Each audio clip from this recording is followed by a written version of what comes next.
Hi, Matt with eTrailer. If you have a 2023 Toyota Venza and you're really just trying to take your bikes from point A to point B with your family, then the Hollywood Rack's Destination Bike Rack for 4 bikes is going to be a great option. So let's check it out. So right off the back, we can kind of check out how it's sitting, and right now I was actually pretty surprised by this, because even if I come back here and I shake this pretty good, pretty hard, we're not even coming close to our vehicle. And that's because of just this really extreme angle of our back windshield. So that's really helping us out a lot and making this a great fit, honestly.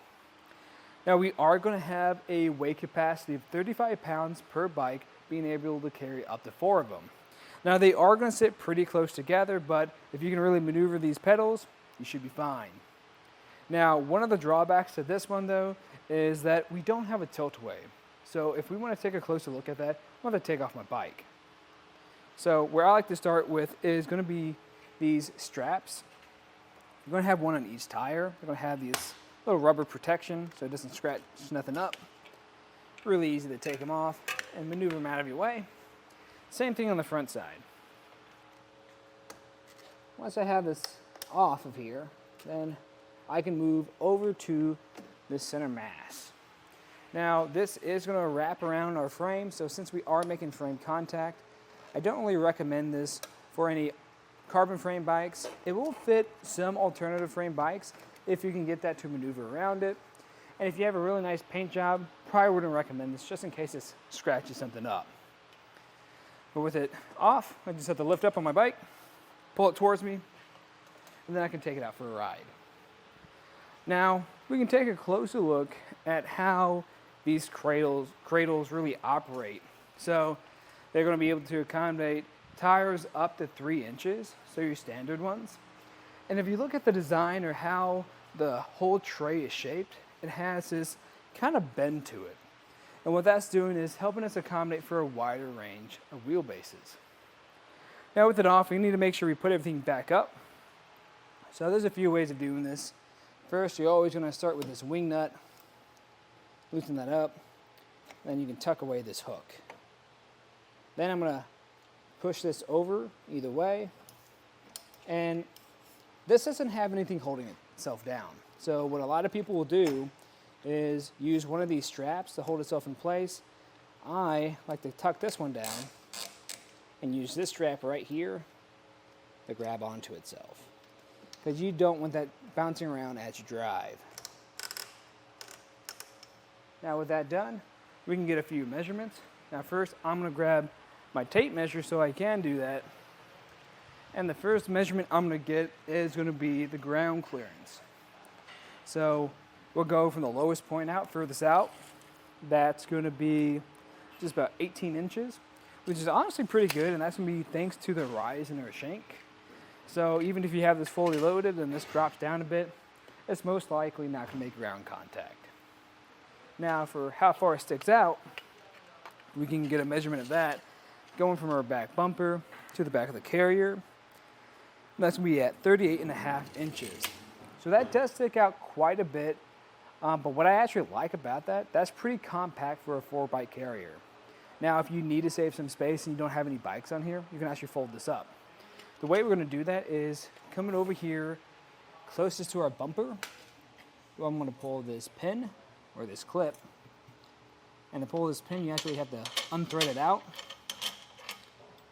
and with that out I'm just going to lift up until we get to about 90 degrees, come back down here and re-thread this pin through. Just make sure when you have it all the way through you put that safety clip back on, just for the extra security. Then we can get another measurement to see how far it sticks out at this point. And now the furthest point out is just going to be about 11 inches. So that's going to save you a ton of space. Now we're going to see how it interacts back here. And right off the bat, since this is a larger carrier, it's going to block some stuff. So when we partially obstructing your taillights and partially obstructing your license plate. Now you can get some bits kind of popping through here, but it's mostly going to be blocked. And trying to use your backup camera is going to be pretty much impossible, because this is going to be really hard to try to navigate around. But as far as your back window is concerned, that should be clear. Now we can see how it installs.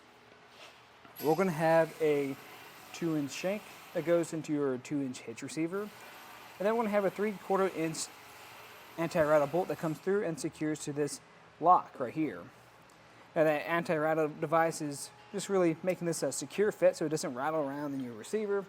And that lock's just giving us more security so no one can take your rack. Now, in my opinion, I think this is a great option for taking the whole family out for a bike ride.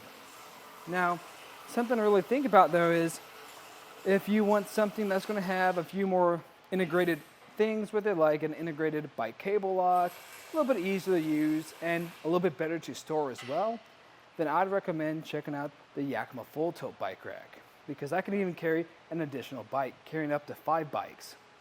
The drawback to that one though is it's a hanging style bike rack, so while it can carry a lot, those bikes will be swinging on the back of here, still very secure, but they might bump into one another. That's why I like this one, because since we do have a lot of points to really maneuver and a lot of straps to use, our bikes are very secure back here. So that's what makes it really a great option for what we have. But that was just a look at the 2023 Toyota Venza and our Hollywood Racks destination bike rack with it. I'm Matt. Thanks for watching. Now we're going to go ahead and take it on our test course. First we'll start with the slaloms. This is going to show the side-to-side action. It's kind of going to mimic the movements that you'll see whenever you're driving down the road normally.